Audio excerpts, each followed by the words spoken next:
नमस्कार दोस्तों, आज के इस सेशन में अपन बात करते हैं कोशिका विज्ञान के महत्वपूर्ण प्रश्नों की। इसमें पहला प्रश्न हो जाएगा आपके बेटा, विज्ञान की वह शाखा जिसके अंतर्गत कोशिका का अध्ययन किया जाता है, कोशिका विज्ञान या साइटोलॉजी। सेकेंड क्वेश्चन देखिएगा, मुख्यतः जीवों में कितने प्रकार के कोशिका विभाजन पाया जाता है।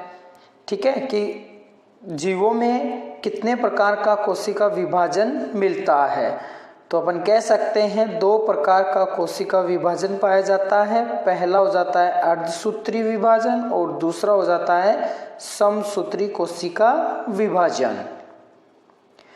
अगला प्रश्न देखिएगा, कोशिका की खोज कब और किसने की थी, तो अपन कह सकते हैं रॉबर्ट हुक ने सबसे पहले 1665 ईस्वी में या 1665 में सन 1665 में कोशिका की खोज की थी।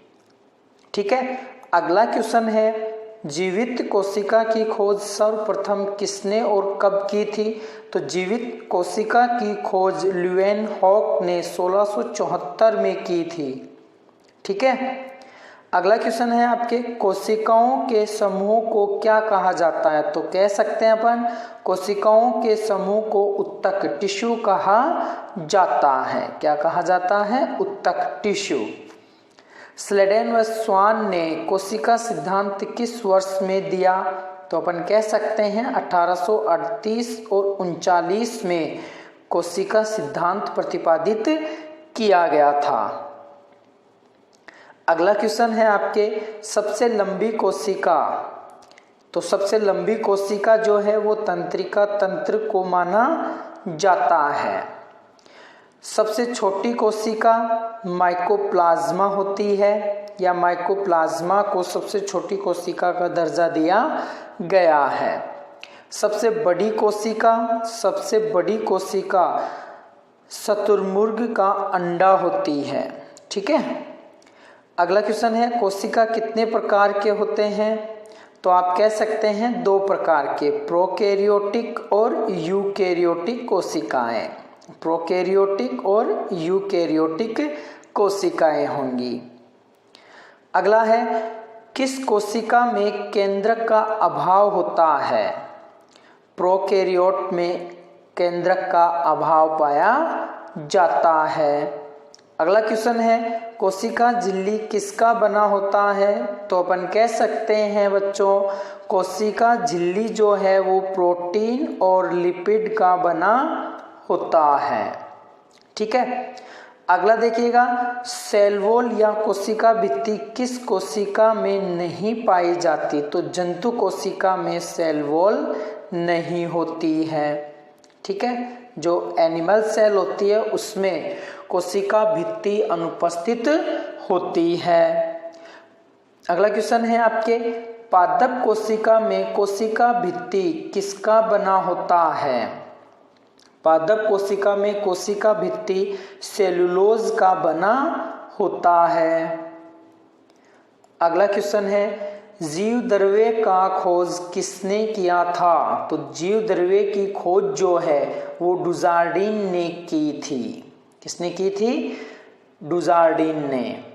अगला क्वेश्चन है, जीव द्रव्य का नामकरण किसने किया, पुरकिंजे ने जीव द्रव्य को नामांकित किया या उसका नामकरण किया।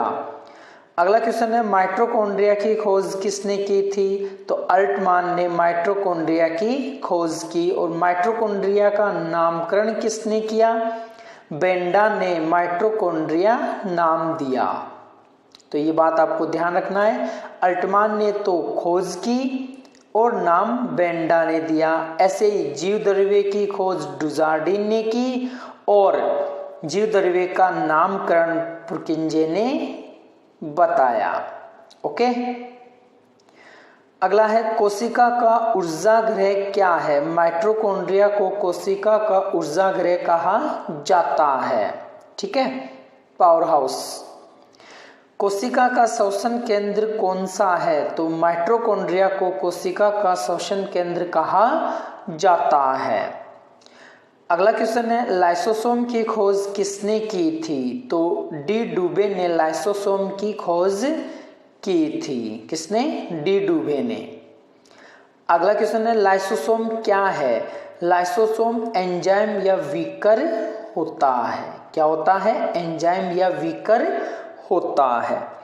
लाइसोसोम को आत्मघाती थैली क्यों कहते हैं? देखिएगा, लाइसोसोम को आत्मघाती थैली क्यों कहा जाता है? क्योंकि यह स्वयं को भी नष्ट करने लगते हैं। ठीक है, एक समय ऐसा आता है कि ये स्वयं को ही नष्ट कर देता है। अगला क्वेश्चन है गोल्जी बॉडी की खोज किसने की थी? गोल्जी काय की खोज किसने की थी? तो कैमिलियो गोल्जी ने गोल्जी काय को खोजा था। कोशिका का यातायात प्रबंधक किसे कहा जाता है? ट्रैफिक हवलदार किसे कहा जाता है? गोल्जी बॉडी को कहा जाता है। कोशिका का यातायात प्रबंधक ट्रैफिक हवलदार गोल्जी बॉडी होता है। अगला क्वेश्चन है लवक या प्लास्टिक किस कोशिका में पाया जाता है? तो यह पादप कोशिका में उपस्थित होगा। अगला क्वेश्चन है केंद्रक की खोज किसने की थी? तो रॉबर्ट ब्राउन ने केंद्रक को खोजा था। अगला क्वेश्चन है राइबोसोम की खोज किसने की थी? तो पैलेड ने राइबोसोम को खोजा। राइबोसोम किसका बना होता है? राइबोसोम प्रोटीन और आरएनए का बना होता है। किसका बना होता है? प्रोटीन और आरएनए का। कोशिका की प्रोटीन फैक्ट्री किसे कहते हैं? तो कोशिका की प्रोटीन फैक्ट्री जो होती है राइबोसोम को कहा जाता है। किसे कहा जाता है दोस्तों? राइबोसोम को। ठीक है, तो ये होते हैं आपके कोशिका विज्ञान से महत्वपूर्ण 30 प्रश्न। ठीक है, थैंक यू। यहाँ तक आप इन क्वेश्चंस को बहुत ही ध्यानपूर्वक पढ़िएगा क्योंकि ये इम्पोर्टेंट क्वेश्चन है और सेलेक्टेड क्वेश्चन लिए गए हैं आपके लिए यहाँ पर। ठीक है, ओके दोस्तों।